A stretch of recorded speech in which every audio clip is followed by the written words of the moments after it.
What up, what up? Say Stoke G. Back with another topic, back with another video.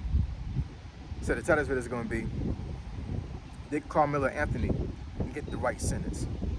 So we can talk about it. So admin notes, thanks again to all the subscribers that have subscribed to my channel. I endeavor to keep pushing the videos out to give you leverage to better selves. Let's get into it. So did Karmelo Anthony get the right sentence? So I know a lot of folks have actually made some videos about the situation that happened recently about this young man that got sentenced to 35 years in prison for deleting an athlete that he played against in high school. This incident happened around April time frame of last year, 2025. So I'm gonna give my little spiel on it. I'm gonna be very, very objective.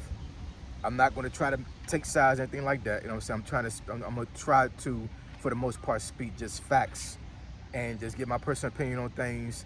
And once again, try to be very objective and not try to pick sides, because this has become a very controversial thing. Quite honestly, I don't understand where the controversy is. It seems pretty black and white to me. No pun intended, right? So let's get into it. So Mr. Karmelo Anthony is a black man, and Mr. Austin Metcalf, the person that got deleted, is a white man, right? Well, actually, he didn't make it to be a man. He actually got unalived while he was a teenager. But anyways, the situation was they were at a trap meet, right? It was a game, a trap meet. It starts raining. Mr. Anthony decides to go over to the opposing team's tent to get out of the rain, right? Now let me stick a pin in that right quick. So I played high school sports myself, all through high school. The main sport I played in high school was tennis, right? So in tennis, you have benches on each side of the court, right? So you got a set of benches on one side for the home team and another set of benches on the other side for the opposing team, right? Now, let's just say that for whatever reason, because tennis is obviously an outside sport, right? Let's just say some situation happened and it might have been rain, it might have been some type of storm or something or whatever, or some type of situation happens where there's a threat, right? To me personally, it would never occur to me. I'm just being real, man. It would never occur to me to go over to the opposing team's bench to seek shelter or to seek some type of assistance. You know what I'm saying? Now, I do understand that sportsmanship is supposed to be displayed in any type of sport you play. So I totally understand that. But we're in the middle of a game of a match. You know what I'm saying? This is a opposing team. And I'm not saying I'm out there to try to destroy the team. I'm just saying, like, it doesn't make common sense to me for a person to go over to the opposing team's area for any reason. You know what I'm saying? It doesn't matter, for any reason. So I don't understand what Mr. Anthony's thought process was when it started raining and he went over to the opposing team's tent to get out of the rain, which was gonna melt. Now I'm trying to be very respectful here. I'm not even gonna cap to you. I'm not gonna front, but I'm just saying. I mean, I've been to plenty of trap meets before. You know what I'm saying, with friends that ran track. Sometimes it rains. So if you didn't come out there and was prepared for it, it's like having a poncho, or your team had a tent you can go under. You know what I'm saying? Then it is what it is. Stand out in the freaking rain. You know what I'm saying? It just doesn't make sense, man. It doesn't make sense for me to think that he thought that this was a smart idea to go under opposing team's tent just because it was raining. It doesn't make any sense to me. But anyways, he goes in that tent to seek shelter, allegedly, right? From what the court documents say. And then Mr. Austin Metcalf, who is a part of the opposing team's track team, allegedly tells Mr. Anthony to leave. I guess there was some altercation. Allegedly, Mr. Austin Metcalf pushed Mr. Karmelo Anthony, and the altercation escalated, and Mr. Anthony poked Mr. Metcalf in the chest with a knife once, and he didn't make it. It punctured his heart. It wasn't just like a normal chest wound. Like basically, I'm not sure if in the chaos of the altercation that Mr. Anthony tried to seek out Mr. Metcalf's heart to puncture it, but that's where he hit him at. and he didn't make it, right? Very unfortunate. So, rest in peace to Mr. Metcalf, and condolences to his family. This was a situation that should never happen, honestly. You know what I'm saying? Now, I'm not saying that Mr. Anthony went over there to be causing any trouble, because I don't know. I don't know him, and I don't know how the situation went down, because at the end of the day, none of us was there to visually see and witness what was going on. Only folks that know what really happened was the folks that were actually there that day, right? But the sentence that he got 35 years in prison for murder, right? So I think the defending the defense, right, for Mr. Anthony wanted to get a manslaughter charge, right? And I guess the jurors, they decided not to go with the manslaughter charge and go with the murder charge. That's one thing I don't agree with. And here's the reason why I say that. Because I understand how murder works within the law. I'm not an expert when it comes to it, you know what I'm saying? But I understand enough to understand what is manslaughter and what is murder, right? So murder pretty much means that, like, they would have had to prove that Mr. Anthony went over there intentionally with a weapon, right? With the intent of actually deleting Mr. Metcalf. Not just anybody, but I'm just Mr. Metcalf in general. Like, it's raining. I'm just, saying that scenario. It's raining. I have an excuse to go over here to this tent. So I'm gonna go over to this tent right here. I don't like Mr. Metcalf, so I'm going to cause a situation to where Mr. Metcalf is gonna put his hands on me, and then I'm gonna take this knife out that I brought with me with the intention of poking him in his heart and deleting him. That's murder, right?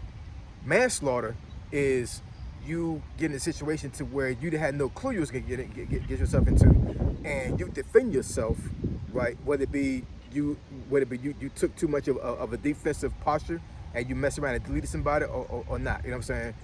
And the person winds up not making it. He or she passes away. That's manslaughter, because you defended yourself. So I'm not exactly sure if this situation constituted a murder charge. You know what I'm saying? And to me, it seemed like it's more of a manslaughter charge. But I'm not the law. You know what I'm saying? So, but another question that we have to bring up is, why in the hell was Mr. Anthony with a knife on his person, doing on school grounds, doing a trap meet? Why did you have a knife? You know what I'm saying? So maybe the jurors looked at it that way. You know what I'm saying? Like, he came there with a weapon. You know what I'm saying? So why would Mr. Anthony come there with a weapon without having any intention of hurting somebody? Now, I was raised in the projects. I've said this plenty of times before, and in saying that, I've known plenty of kids that I grew up with and went to school with that actually had weapons on them in school. And I'm telling you right now, 99.9% of the time, it was for protection. There was no nefarious situation whatsoever when it came to that. But I do understand how the law works and how the school system works. And had they got caught with these weapons, they would have been put out. You know what I'm saying? It's a zero tolerance. You can't do that, right? So I don't know if Mr. Anthony has been bullied during his time in school, and he felt like he needed a weapon with him on his person to protect himself. I don't know, right? I have no clue. But that was poor judgment on his part to bring a weapon to a trap meet. What kind of danger did you think you was going to be in at a trap meet, right? I don't know, man. Sounds crazy to me. But I was seeing so many situations online recently about this situation to where a lot of black folks are saying that he did wrong, and there should be justice for him. He should have never got sentenced. He should have not have been convicted because it was a defense that he did, and it wasn't intentional. He's very sorry about it or whatever. But you gotta understand, black, white, purple, gray, yellow, I don't care. There's consequences when you take somebody's life. There is. It's a very, very thin line between you getting a sentence for deleting somebody and totally getting off. You know what I'm saying? Do you understand how hard it is to get off of a charge of taking somebody's life? It's happened, and I've seen it happen plenty of times, but there were so many mitigating circumstances that, like, basically the law cannot actually go against this person, and they get set scot-free, right? But that's rare. You know what I'm saying? Most folks that defend themselves and their defense winds up deleting somebody still gets jail time. I'm gonna say that again, so folks can understand this, and they think twice about what they do with themselves when they get in a situation to where they got to defend themselves. Most defensive situations that I've seen in life, when it comes to somebody deleting somebody else, but it was in defense, they still got jail time. They still got jail time. You know what I'm saying? So it's not easy to get off of a murder charge. It's not easy to get off a manslaughter charge. It just isn't. You know what I'm saying? So do I think he needs to go to jail? Yeah, absolutely. Because there was no reason why he should have been under that tent. There's no reason why he should have had a weapon with him. There's no reason why he should have poked this young man in the chest and deleted him. There's no reason for that at all. None of it. All the steps he took from the time he got to that trap meet to the time Mr. Metcalf lost his life was all on him. Decisions that he made that made this young man lose his life. So there should be consequences for that. I totally get that. Once again, only pushback I have is I don't think he deserved murder. I think there should have been a manslaughter charge. But anyway, that's my spill on it. It's a very unfortunate situation. You got two families that are destroyed because of one person making a decision that affected everybody's life. You know what I'm saying? And Mr. Metcalf did push Mr. Anthony, so I understand that as well. I totally understand that. But for me to say that Mr. Anthony should not get nothing for taking somebody's life and having a weapon with him and poking somebody in the chest with a knife, it's crazy how y'all trying to justify this. It's ridiculous. It's crazy. But anyways, drop some comments in the comment section below. Let me know what y'all think, man. It's a very unfortunate situation. I hope things work out in the long run when it comes to the whole situation. I hope Mr. Metcalf's family is able to get to. I know they're not gonna be able to get over it at all, totally. But I hope that God gives them peace. And to be quite honest, I hope that Mr. Anthony's family gets peace and God as well, because both families are affected by this, and it's very unfortunate, and it's a learning lesson. It's a learning lesson. You know what I'm saying? Decisions you make on any given day can affect you for the rest of your life and everybody else around you for the rest of your life. So think twice before you do something crazy, y'all. So I appreciate y'all. I love y'all. I'll catch y'all next video. Say So G, signing out. I'm gone.